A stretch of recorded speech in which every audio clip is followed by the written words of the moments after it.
Let me tell you about something that happened to us about 15 years ago in one of our companies. It was a web design company. We had a vendor who provided Google management services, and every time they set up a new client, they charged us $1,200. It was a one-time fee, and we were adding new clients on a daily basis. So we got used to the transactions. One day, I saw that the vendor charged us again for a client we had already paid for. I thought, okay, that must be a mistake. It's a one-time thing, nothing to worry about. But a few weeks later, I saw another double charge for a different client. And then I realized we probably have some kind of a repeated problem here.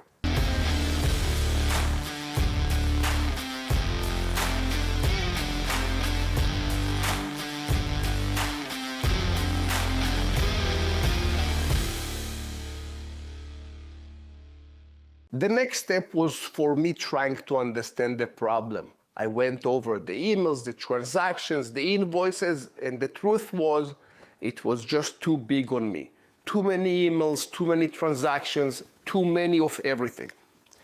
So next, I hired an accountant to help me dig into it. For 3 weeks, we went over everything. Over every email that came in with a service request from a customer, the emails that went to the vendor, invoices that were sent, payments that were made, bottom line, everything. What we found was shocking, and I can tell you I felt very bad with it because back then I thought that I'm an okay manager.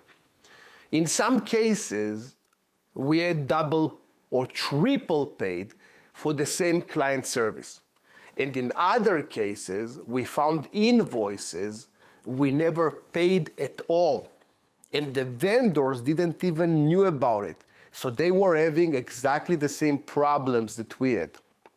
Obviously, it wasn't intentional, but the problems were everywhere.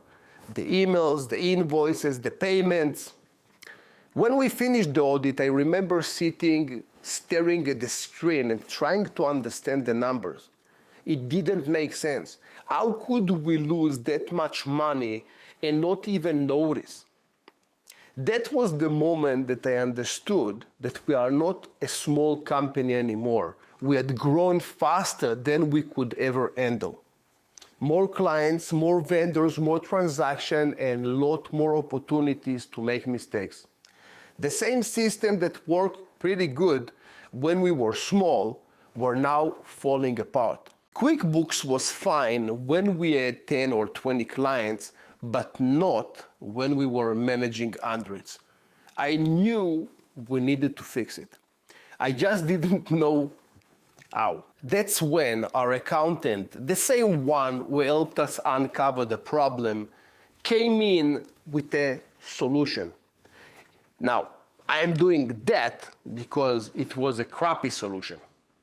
He said, you're outgrowing QuickBooks, shocking, it's time to move to NetSuite.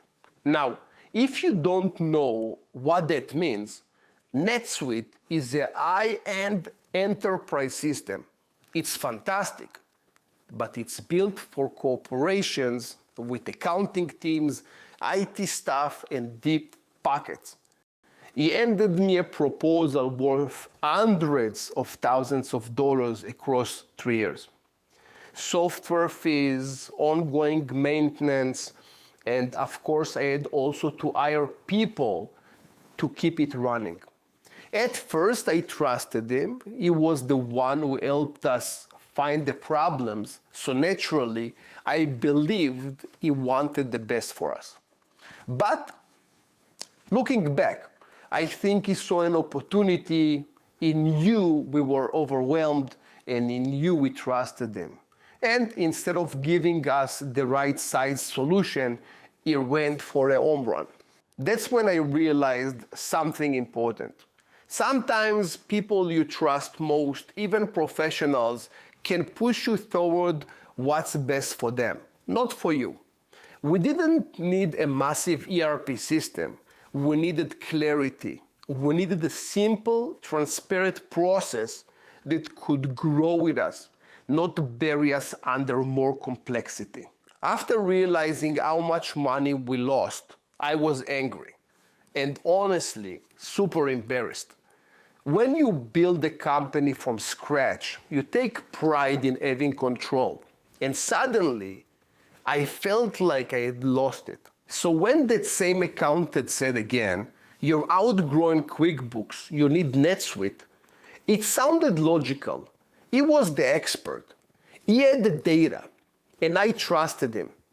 We had several meetings, presentations, and calls. Each time the project got bigger, more complex, and more expensive. And because I was emotional, it all made sense at the time. I wanted a clean fix, something that would solve all my problems. We signed the agreement.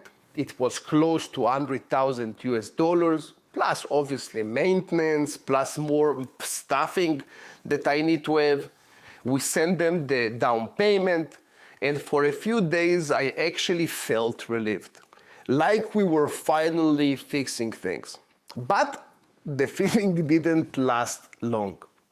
As I started researching NetSuite, talking to other business owners, reading reviews, watching demos, I realized the truth. This system wasn't made for companies like ours. It was built for massive organizations with entire teams managing the software.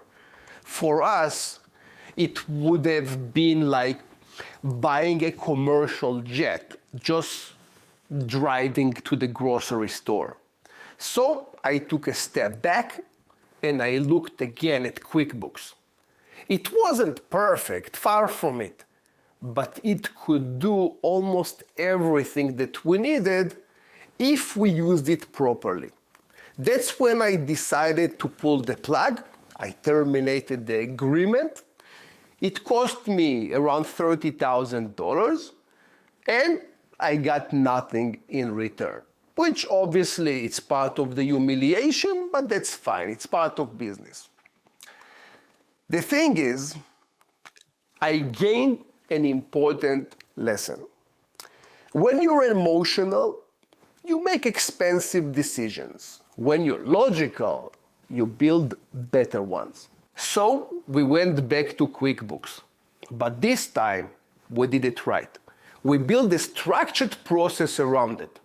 Whenever someone needed a vendor, the office approved the request and created a purchase order in QuickBooks with the vendor name, client, and the amount. When the vendor completed the job, they sent their invoice. We checked that the invoice is matching the purchase order exactly. Same vendor, same project, same price. And if it matched, they got paid. If not, it went under a review to me. That's it. Simple, disciplined, and effective. It stopped every double payment and gave us full visibility into every transaction. Of course, that was many years ago. Today our operation is far more advanced. We're grown and we're managing many more vendors and many more clients. And obviously, we also evolved our systems. Now we operate on the Zoho One infrastructure, using amazing business results to manage everything from one place for us. Each vendor has their own profile on the portal. The vendors can manage and update their information, upload their licenses, certifications, insurance, and from there they can submit requests for payments, invoices, and those are being matched automatically to purchase orders that are already in the system. The entire process from request to approval payments, it's all in one system and allowing the system to do all those matchings There is no human involved in the process. What started as a painful mistake became one of the strongest systems in our business. When we first saw those duplicate charges, we thought it was just a one-time problem. But when it happened again, we realized it wasn't luck. It was just a pattern that we need to tackle. And that's the real lesson. In business, not every mistake needs a process. But when it happens more than once, that's your signal to act.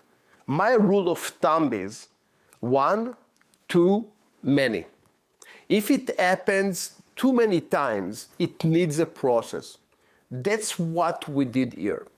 We turned a repeating problem into a system that saves us money, time, and stress. Over the past 15 years, this same principle, one, too many, has saved millions across my companies and the clients we help at amazing business results. So remember, don't build systems for one-time problems, but when a problem keeps coming back even twice. That's your sign to take action. Create a process, lock it in, and let your business grow stronger with every lesson you learn.